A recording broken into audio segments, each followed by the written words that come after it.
Hello guys, welcome back to the channel.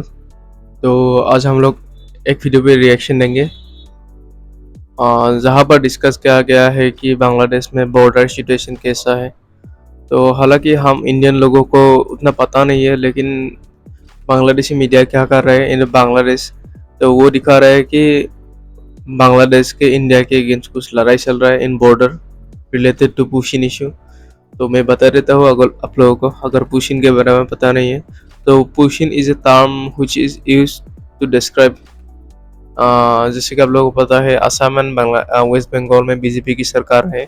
तो ये दो सरकार क्या कर रही है, जो बांग्लादेशी घुसपैठिया इन असम इन वेस्ट बंगाल इलीगली रह रहा था इन दिनों, तो उन लोगों को पकड़ पकड़ के वो लोग बॉर्डर से उस तरफ भेज रहे हैं, जो कि डायरेक्टली भेज रहे हैं। तो इस न्यूज़ वीडियो में वही सब डिस्कस किया गया है कि बॉर्डर सिचुएशन करंटली कैसा है। तो let's watch this video and let's discuss about this video. Okay, let's go.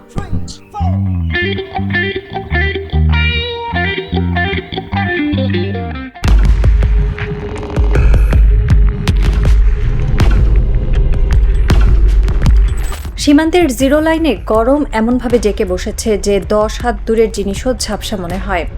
কাঁটাতারের এপাশ আর ওপাশ, দুটি ভিন্ন রাষ্ট্র, দুটি ভিন্ন অহংকার। হঠাৎ সেই নিস্তব্ধতা ভেঙে গেল ভারী বুটের শব্দে। ওপার থেকে এগিয়ে এসেছে বিএসএফের একটি টহল দল। তাদের হাবভাব বরাবরের মতোই অধ্যত্বপূর্ণ, কিন্তু এপারে আর সেই পুরনো দৃশ্যপট নেই। এপারের মাটিতে পা শক্ত করে দাঁড়িয়ে আছে বিজিবির একটি দল। শুরু হলো বাদানুবাদ। বিএসএফ কর্মকর্তারা তাদের চিরাচরিত দম্ভ নিয়ে কথা বলতে শুরু করলেন। তারা ভেবেছিলেন অন্যান্য সময়ের মতো এবারও হয়তো এপারের সীমান্তরক্ষীরা মাথা নিচু করে চলে যাবে, কিন্তু না, এবার তা হলো না। বিজিবির সামনের সারিতে দাঁড়িয়ে থাকা এক সুবেদার মেজর সরাসরি চোখের দিকে তাকিয়ে জবাব দিলেন। পরিস্থিতি উত্তপ্ত হয়ে উঠল। বাদানুবাদ চলল ইংরেজিতে। হ্যাঁ, সুবেদার মেজরের ইংরেজি হয়তো অক্সফোর্ড বা ক্যামব্রিজের মতো নিখুঁত ছিল না, তার উচ্চারণ হয়তো ব্রিটিশ অ্যাকসেন্ট ছিল না, গ্রামারের দু এক জায়গায় হয়তো ব্যাকরণগত ত্রুটি ছিল, কিন্তু তার চোখের দৃষ্টি, শরীরের ভাষা আর হাতের আঙুল যা ট্রিগারের খুব কাছাকাছি স্থির হয়েছিল তা বুঝিয়ে দিচ্ছিল যে তিনি কি বলতে চাইছেন। তার বার্তাটি ছিল স্ফটিকের মতো স্বচ্ছ, এক পাও এগোবে না, দিস ইজ আওয়ার ল্যান্ড। ওপরের প্রহরীরা সেই বার্তা খুব ভালো করে বুঝতে পেরেছিল। তারা পিছু হটতে বাধ্য হলো। সীমান্ত সেদিনের মতো শান্ত হলো, কিন্তু আসল ঝড়টি শুরু হলো দেশের ভেতরে, সাইবার জগতে। সীমান্তের সেই বাদানুবাদের ভিডিওটি কোনোভাবে সোশ্যাল মিডিয়ায় ছড়িয়ে পড়ল, আর মুহূর্তের মধ্যে দেশের ভেতরের একদল মানুষের আসল চেহারা বেরিয়ে এলো। এরা কারা? এরা হলো সেই দেশীয় ভারতীয় রাজাকার বা নব্য মির্জাফরের দল, যারা সবসময় সুযোগ খোঁজে নিজ দেশের বাহিনীকে হেয় করার। তারা এসি রুমে বসে নরম সোফায় গা এলিয়ে দিয়ে ল্যাপটপের কিবোর্ডে ঝড় তুলল। তাদের মূল লক্ষ্য হয়ে দাঁড়ালো সেই সুবেদার মেজরের ইংরেজি জ্ঞান। ও মাই গড, এই লোকটা ইংরেজি বলতে পারে না কেন? কি সব ব্রোকেন ইংলিশ বলছে? আমাদের সম্মান তো শেষ। ইন্ডিয়ানদের সামনে আমাদের সোলজারের এই অবস্থা। তারা ট্রল করতে শুরু করলো। তারা ভুলে গেল যে এই মানুষটি মাঝরাতে কনকনে শীতে তাদের শান্তির ঘুমের জন্য নিজের জীবন বাজি রেখে সীমান্তে দাঁড়িয়ে আছেন। তারা ভুলে গেল যে তিনি কোনো কর্পোরেট অফিসের সিইও নন, তিনি একজন সীমান্তরক্ষী।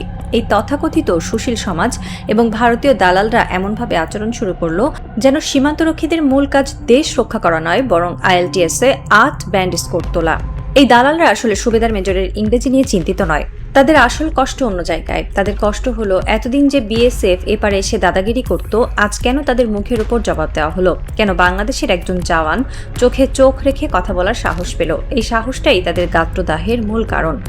আর তাই তারা ইংরেজি ভাষার দম্ভকে হাতিয়ার হিসেবে ব্যবহার করে দেশের বাহিনীর মনোবল ভাঙার জন্য এক জঘন্য মনস্তাত্ত্বিক খেলায় মেতে উঠল। যারা আজ ফ্লুয়েন্ট ইংরেজি নিয়ে এত লাফালাফি করছে, তাদের একটু ইতিহাসের পাতা থেকে ঘুরে আসা প্রয়োজন। খুব বেশি পেছনের ইতিহাস নয়, মাত্র কয়েক বছর আগের গালওয়ান উপত্যকার কথা। ভারত চীন সীমান্ত। হিমালয়ের বরফ থাকা গালওয়ান উপত্যকায় মুখোমুখি দাঁড়িয়ে দুই দেশের সেনাবাহিনী। ভারতীয় সেনাবাহিনীর অফিসাররা সেদিন অত্যন্ত চমৎকার ফ্লুয়েন্ট এবং নিখুঁত গ্রামারে ইংরেজিতে কথা বলছিলেন। তাদের বাচনভঙ্গি ছিল একেবারে অক্সফোর্ড প্যাটার্নের। অন্যদিকে চীনা লিবারেশন আর্মির সৈন্যরা যে ইংরেজি বলছিল তা শুনে হয়তো যে কোনো ইংরেজি শিক্ষক হার্ট অ্যাটাক করতেন। চীনারা বাংলাদেশের সুবেদার মেজরের চেয়েও অন্তত 70% খারাপ ইংরেজি বলেছিল সেদিন। কিন্তু গালওয়ানের সেই রক্তক্ষয়ী সংঘর্ষের ফলাফল কি হয়েছিল? ফ্লুয়েন্ট ইংরেজি বলতে পারা ভারতীয় আর্মিকে আক্ষরিক অর্থেই তামাতামা করে দিয়েছিল চীনারা। কাঁটাতার জড়ানো লাঠি আর রড দিয়ে পিটিয়ে ভারতীয় সেনাদের এমন অবস্থা করেছিল যে তারা প্রাণ ভয় পালাতে বাধ্য হয়েছিল। নিখুঁত ইংরেজি ভাষা সেদিন ভারতীয়দের চীনাদের মুগুরের আঘাত থেকে বাঁচাতে পারেনি, কারণ যুদ্ধক্ষেত্রে বা সীমান্তে ভাষা দিয়ে যুদ্ধ জয় করা যায় না। শত্রুকে বোঝাতে পারে আসল কথা। চীনা সৈন্যরা তাদের ভাঙা ইংরেজিতেই বুঝিয়ে দিয়েছিল যে তারা কি করতে পারে। আর আমাদের বিজিবির সুবেদার মেজরও তার সেই ব্রোকেন ইংলিশে বিএসএফকে ঠিকই বুঝিয়ে দিয়েছেন যে এক পায়ে গেলে পরিণতি কি হবে। আমরা তো তবুও চাইনিজদের চেয়ে অনেক গুণ ভালো ইংরেজি বলি, কিন্তু আসল কথা হলো সীমান্তরক্ষীরা তো ইংরেজি কোচিং সেন্টারের মালিক নন যে তাদের ব্রিটিশদের মতো কথা বলতে হবে। তিনি তার মাতৃভূমি রক্ষার বার্তাটি প্রতিপক্ষকে বোঝাতে পেরেছেন কিনা, that is the vital point. যে লোকটাকে নিয়ে আজ সোশ্যাল মিডিয়ায় ট্রল করা হচ্ছে, এবার আসুন তার আসল প্রোফাইলটা একটু ঘেটে দেখি। হ্যাঁ, তিনি একজন সুবেদার মেজর। সামরিক কাঠামোয় তিনি একজন নন কমিশনড অফিসার। তিনি হয়তো ক্যাডেট কলেজ থেকে পড়ে আসা কোনো অফিসার নন। তিনি হয়তো শেক্সপিয়ার বা জন কিটস পড়েননি। তার ইংরেজি হয়তো ততটা ভালো নয়, কিন্তু তার আসল দক্ষতা কোথায় জানেন? তার আসল ভাষা হলো তার হাতের রাইফেল। তিনি যখন ট্রিগার চাপেন তখন তার ভাষা হয়ে যায় বারুদ আর বুলেট, এবং সেই ভাষায় তিনি সেরাদের সেরা। সেনাবাহিনী বা বিজিবির লাইভ ফায়ারিং অনুশীলনের রেকর্ড বুক ঘাটলে দেখা যাবে এই লোকটা একজন জীবন্ত কিংবদন্তি।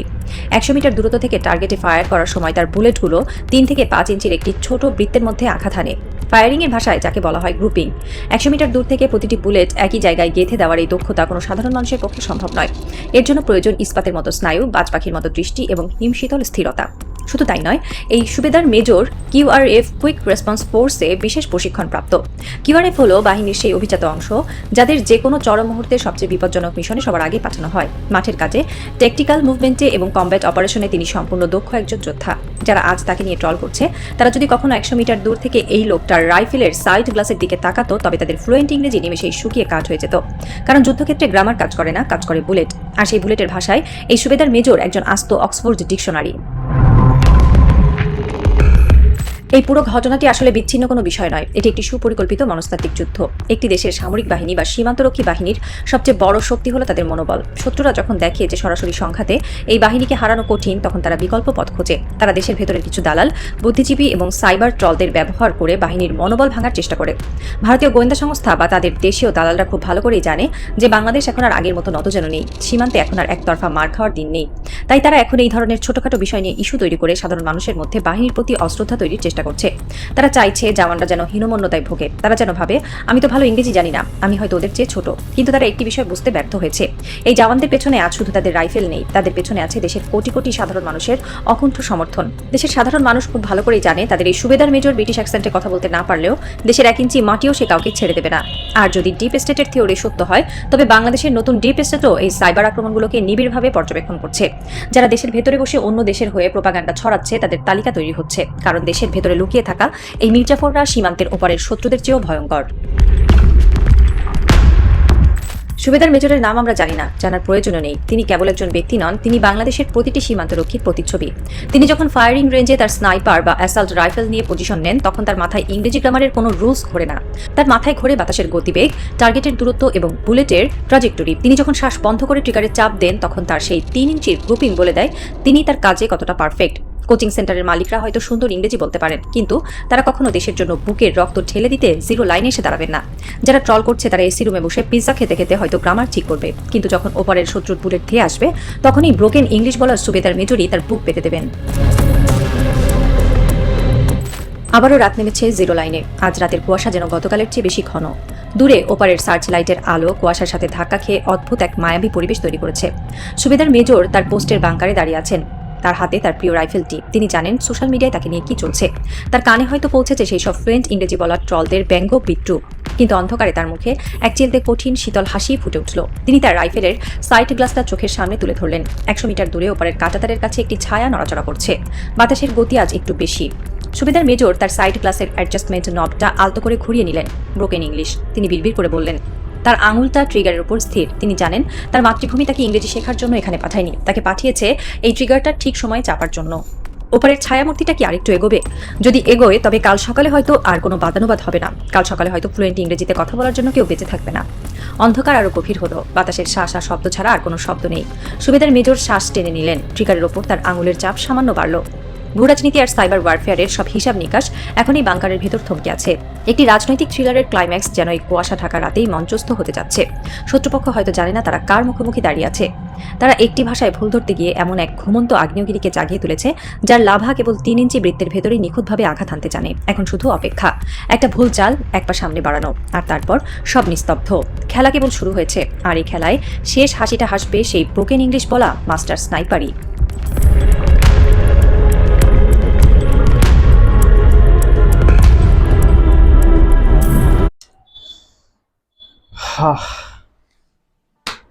ओके गाइस, तो वीडियो ख़त्म हो गया। ओके, तो let's discuss about the topic. इस वीडियो में क्या क्या बोला गया है। तो मुझे जितना पता चला, इस वीडियो में बेसिकली उन लोगों ने इंग्लिश के ऊपर ज़्यादा ध्यान दिया, ना कि कोई बॉर्डर क्लासेस के बारे में। ऑल्दो हम इंडियंस को लगता है कि बांग्लादेश एंड इंडियन बॉर्डर में कोई ऐसा इशू नहीं है, बट स्टिल यार वो लोग, बांग्लादेशी लोग हमारे मुकाबले बहुत छोटा है, बहुत छोटा सा देश है। हमारा असम जैसा एक स्टेट जैसा एक देश है, जहाँ पर बहुत सारे लोग रहते हैं as compare to Assam, as compare to each land mass. तो वो लोग अपने आप को तोप समझते हैं, बहुत मतलब रिलीवेंट रहने के लिए वो मतलब कोई भी चीज़ करने को रेडी होता है। जैसे कि आप लोगों को इस वीडियो में पता चला कि बहुत सिनेमेटिक तरीके से उन लोगों ने इस इशू को उठाया है इन मतलब traditional media, in their national media. But यार अगर हम लोग इस वीडियो को उन लोगों के पर्सपेक्टिव से देखें तो इट्स रियली गुड, क्योंकि यार इस वीडियो के द्वारा वो लोग अपने बस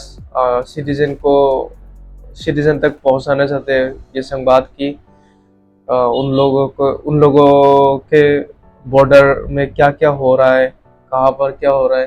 जैसे कि इस महिला ने बताया कि बॉर्डर में इंडियन बीएसएफ एंड बांग्लादेशी जो बीजीबी होता है, बॉर्डर गार्ड ऑफ बांग्लादेश, उन लोगों के बीच में कोई बातचीत हुआ एंड कोई मतलब फाइटिंग जैसे सिचुएशन हो गया, हाथापाई हो गया। तो वहाँ पर हमारे इंडियन बंधुओं ने, इंडियन सोल्जर्स ने वहाँ पर इंग्लिश में बातचीत किया, एंड देन इस बांग्लादेशी सोल्जर ने ब्रोकन इंग्लिश में बातचीत किया। एंड इस महिला ने क्या बताया कि हालांकि उस बांग्लादेशी सोल्जर ने ब्रोकन इंग्लिश में बात किया, एंड जो पहले बांग्लादेशी सोल्जर्स था उन लोगों ने कहीं भी इंग्लिश यूज़ नहीं किया था। तो इसलिए हम लोगों को लगता है कि Bangladeshis are less educated, Bangladeshis have less brain.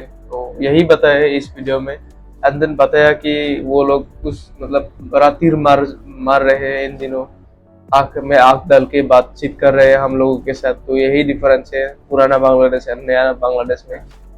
भाई बांग्लादेशी लोग सुनो, तुम लोग भाई हम लोग बस जो 7 सिस्टर्स है, जितना वहाँ पर एरिया है उससे भी कम तुम लोगों का एरिया है, समझ गए। और वहाँ पर बहुत ज्यादा लोग रहते हो तुम लोगों के पास। और तुम लोग यार, मैं कोई गलत मतलब टिप्पणी नहीं देना चाहता, बट तुम लोग यार भले ही इंडिया को भला बुरा कहो, बट स्टिल यार तुम लोग इंडिया के वीजा सेंटर में जाके प्रोटेस्ट वगैरह करते हो कि हमें इंडियन वीजा चाहिए। It's a same, really same. तुम लोग दिखाते हो कि तुम लोग इंडिया को हेट करते हो, बट स्टिल यार मन के अंदर तुम लोग स्टिल इंडिया आना चाहते हो। तो मुझे इतना ही कहना है कि जो मतलब दिखाते हो वो करो, कोई उल्टा मत करो। और यार जो भी बॉर्डर से हम लोग पुशिंग वगैरह कर रहे हैं, जो भी व्यक्ति को हम लोग आप लोगों के मतलब बांग्लादेश में भेज रहे हैं, तो वो लोग कोई इलीगल बांग्लादेशी नहीं है। हमारे मुकाबले इलीगल बांग्लादेशी है कि on the perspective of our side they are the illegal Bangladeshis, but on your perspective these are Bangladeshis, क्योंकि वो लोग बांग्लादेश से आए हैं। तो आप लोगों को वो सब मतलब एग्री करना चाहिए कि हाँ ये हम लोगों का सिटीजन है, तो हम लोग ये रखेंगे। तो ऐसा मतलब बातचीत करके लेना चाहिए, कोई झगड़ा वगैरह करने की जरूरत नहीं। जो सच है वही कर रहा है हम लोगों का बीएसएफ। कोई मतलब यूथ हम लोग इंडियन पकड़ पकड़ के बांग्लादेश में नहीं भेज रहे। इंडिया से कोई भी इंटरेस्टेड नहीं है बांग्लादेश जाने के लिए। ये बात आप दिमाग में रख लीजिए। कोई भी मतलब दूसरा व्यक्ति हम लोग इंडिया से नहीं भेजेंगे। बस वो बांग्लादेशी है जिनके पास कोई मतलब इंडियन डॉक्यूमेंट्स वगैरह नहीं है, फिर भी हम लोग अलाउ कर रहे हैं। आप लोग सोचिए, इंडिया में आया था जो व्यक्ति 1971 से पहले, उन लोगों को हमने मान लिया है कि हाँ देज आर द इंडियंस, क्योंकि यार 1971 से पहले आए थे। बट 1971 से बाद में जो आ गया वो सब बांग्लादेशी है, क्योंकि उन लोगों के पास कोई वैलिड प्रूफ नहीं है, कोई डॉक्यूमेंट्स वगैरह नहीं है। एंड अगर हम लोग के देश में जो पुलिस है वो लोग अगर बातचीत करते हैं इन लोगों से, तो उन लोगों को हिंदी नहीं आता एंड कोई नेशनल लैंग्वेज भी नहीं आता बांग्ला के सिवा। इन असम ऑल्सो, हम लोग के स्टेट में भी ऐसे बहुत सारा लोग हैं जिनको आसामीज नहीं आती, एंड वो सब बस हिंदी बोलते हैं टूटा फूटा, क्योंकि यार बांग्लादेश भले ही हमसे अलग देश है बट स्टिल वहाँ पर इंडियन सीरियल चलता है, इंडियन मूवीज चलता है, तो उसके द्वारा वो लोग ने इंडियन जो लैंग्वेज है, हिंदी लैंग्वेज, नेशनल लैंग्वेज कह सकते हैं, उसे सीख लिया है। तो वो सब हिंदी में बातचीत करने लग जाते हैं इन असम ऑल्सो। एंड असम में भी लोअर जो डिस्ट्रिक्ट है, लोअर असम वाला डिस्ट्रिक्ट, वही सब कवर किया है उन बांग्लादेशियों ने। तो यही है आज के लिए video. Thank you for watching, have a nice day and bye bye, peace out.